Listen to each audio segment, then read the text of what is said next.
হয়েছে। তো শবে বরাত এটি একটি ইবাদত যা আমরা দেখতে পাই ভারত, পাকিস্তান সহ আরও বিভিন্ন আজমি দেশগুলিতে বেশি রমরমাটভাবে পালিত হয়। তো শবে বরাত এর আমল যেগুলি পাওয়া যায় সেগুলো হলো মানে প্রচলিত আছে, সেগুলো হলো এই রাতে শবে বরাতের রাতে অর্থাৎ নেসফে শাবানের অর্ধ শাবানের রাতে এই রাতে কিয়াম করা হয়, নির্দিষ্ট তরিকায় সালাত আদায় করা হয়। যেমন সূরা ইখলাস এতবার করে পড়তে হয়, নির্দিষ্ট নিয়মে সালাতে আলফিয়া বলা হয়, মানে 1000 রাকাত,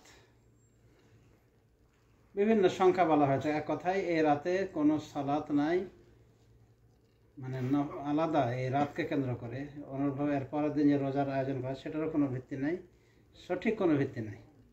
অনুভাবে এ রাতে রুহগুলি ছাড়া পড়ে আসে, আরও কোনো ভিত্তি নেই। অনুভাবে বলা হয়ে থাকে যে এ রাতে ভাগ্য পরিবর্তন হয়, এটারও কোনো ভিত্তি নেই।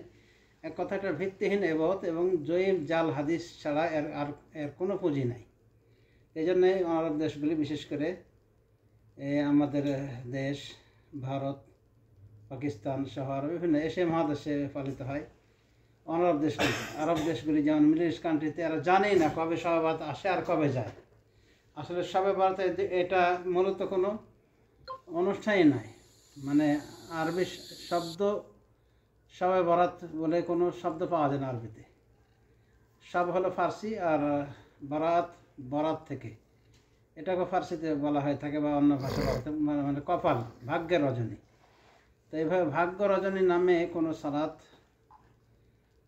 নাই কোরআন এবং সহিহ হাদিস দ্বারা। তো এ রাতের সালাত হোক, তারপরের দিন অর্থাৎ 15 শাবানের এই যে সিয়াম পালন হোক, কবর জিয়ারত হোক, কোনো কিছুরই ভিত্তি নেই, সবগুলি বলা যেতে পারে ভিত্তিহীন। অনুভাবে বলা হয়ে থাকে এ রাতে আল্লাহ রাব্বুল আলামিন জমিন আসমানে নেমে আসেন, এটাও সঠিক নয়। সঠিক বর্ণনা মতে আল্লাহ রাব্বুল আলামিন প্রতিটি রাতে নেমে আসেন এবং মানুষকে ক্ষমা প্রার্থনার জন্য আহ্বান করেন, বলেন আছো কি কেউ ক্ষমা প্রার্থী, আছো কেউ সওয়ালকারী, মানে যে যেটা চাইবে তাকে সেটা দেওয়া হবে। তো এটা শবে বরাতের রাতে নয়, বরং প্রত্যেকটি রাতে এরকম হয়। মর্মে সহিহ বুখারী হাদিস পাওয়া গিয়েছে, সহিহ বুখারী মুসলিমে। কাজে এ রাতে যতগুলি বলা হয়ে থাকে, যত কিছুই সবগুলি বলা যেতে পারে যে এগুলো ভুয়া অনুষ্ঠান। এই জন্যই সৌদি আরব সহ কুয়েত, কাতার, অনুভাবে আরব ইমারাত, এক কথা গালফ কান্ট্রিগুলিতে এই ইবাদতের কোনো অস্তিত্ব পাওয়া যায় না। শবে বরাত কবে আসে যায় কোনো টের পায় না মানুষ, কিন্তু আমার দেশে খুব রমরমাটভাবে পালিত হয়। তো আমার দেশের মানুষগুলি সুফিবাদে বিশ্বাসী। এই সুফিরা মানে হাদিস না এটা কিছু পাইলেই হয়, ওটা জয়ীফ হোক আর জাল হোক, আমল শুরু করে দেয়। এরা সম্পর্কে বলা হয়তো কোরআন নাজিল হয়েছে, একটা ডাহা মিথ্যা কথা।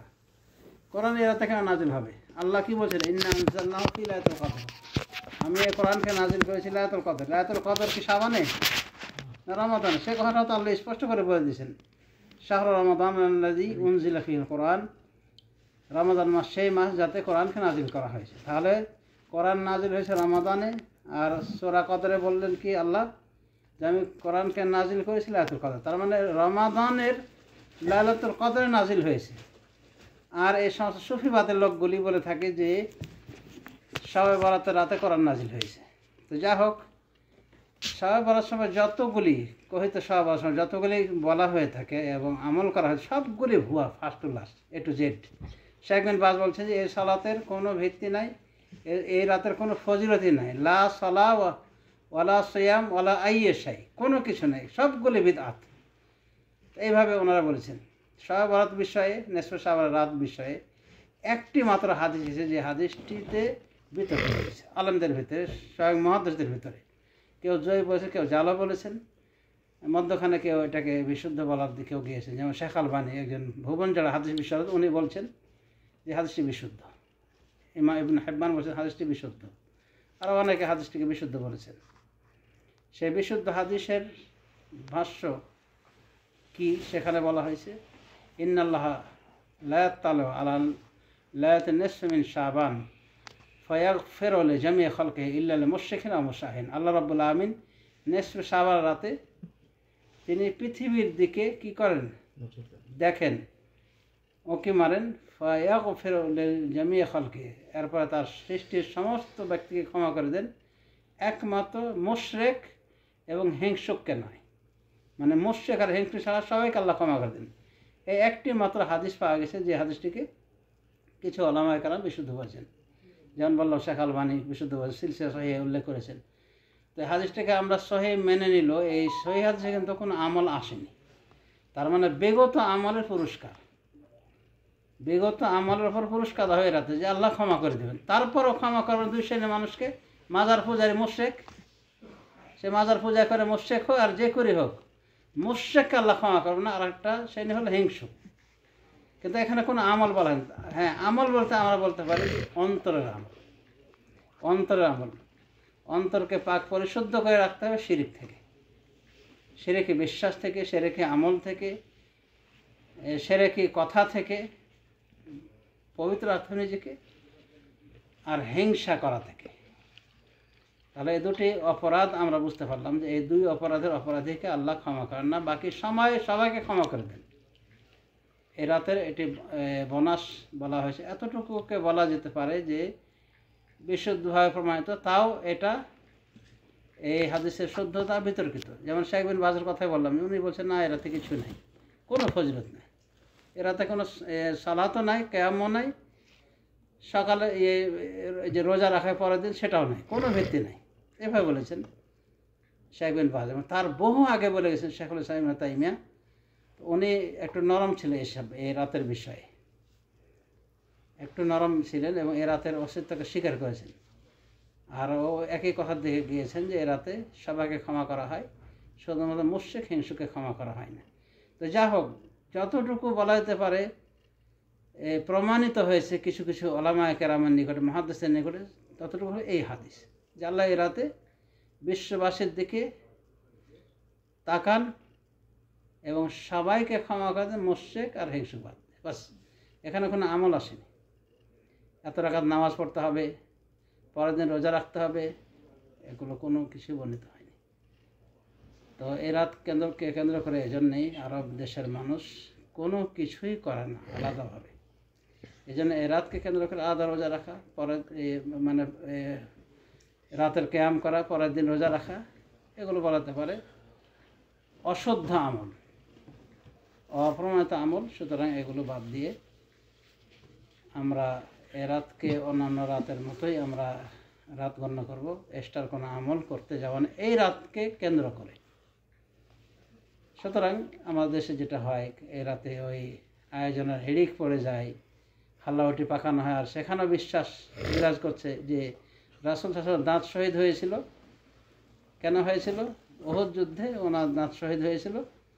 তো উনি নরম খাবার হিসেবে নরম খাবার বেছে নিয়েছিলেন, হালুয়া এবং রুটি।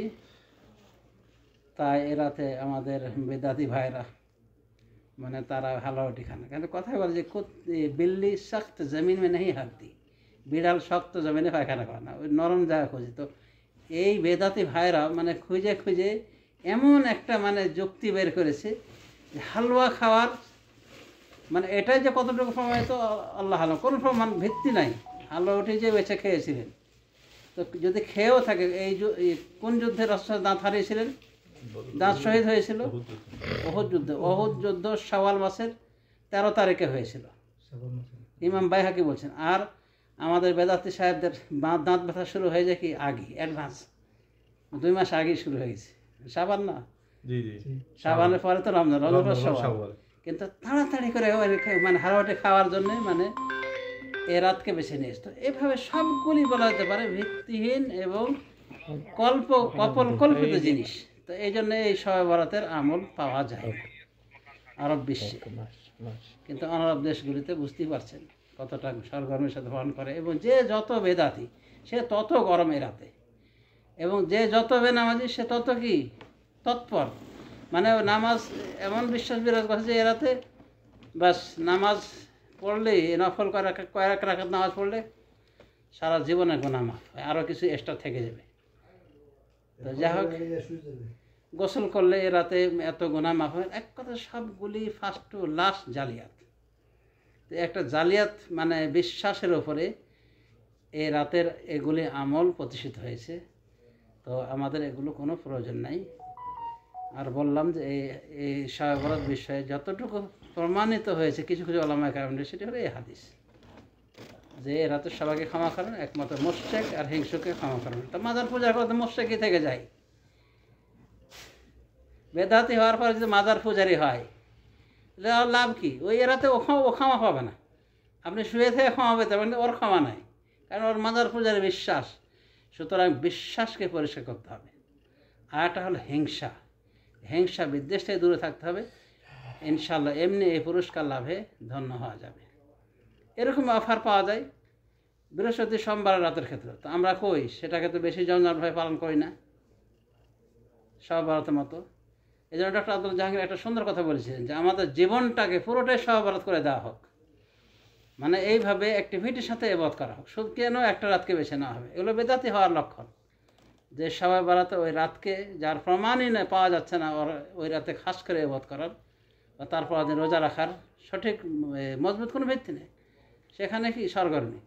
তো উনি বলছেন যে আমাদের জীবনের প্রত্যেকটা রাত শবে বরাত এর মতো করে পালন করা উচিত। শুধু শবে বরাত কেন পালিত হবে? যাহার সমাজে শুধুই এই ছিল শবে বরাত বিষয়ে কিছু কথা। আল্লাহ রাব্বুল আলামিন আমাদেরকে শিরকে আমল, বেদাতি আমল, হিংসা বিদ্বেষ থেকে দূরে রাখুন এবং বিশুদ্ধ আকীদা আমল পরিকল্পনা তৌফিক দান করুন। আমিন। সাল্লাল্লাহু আলাইহি ওয়া সাল্লাম। ভিডিও করা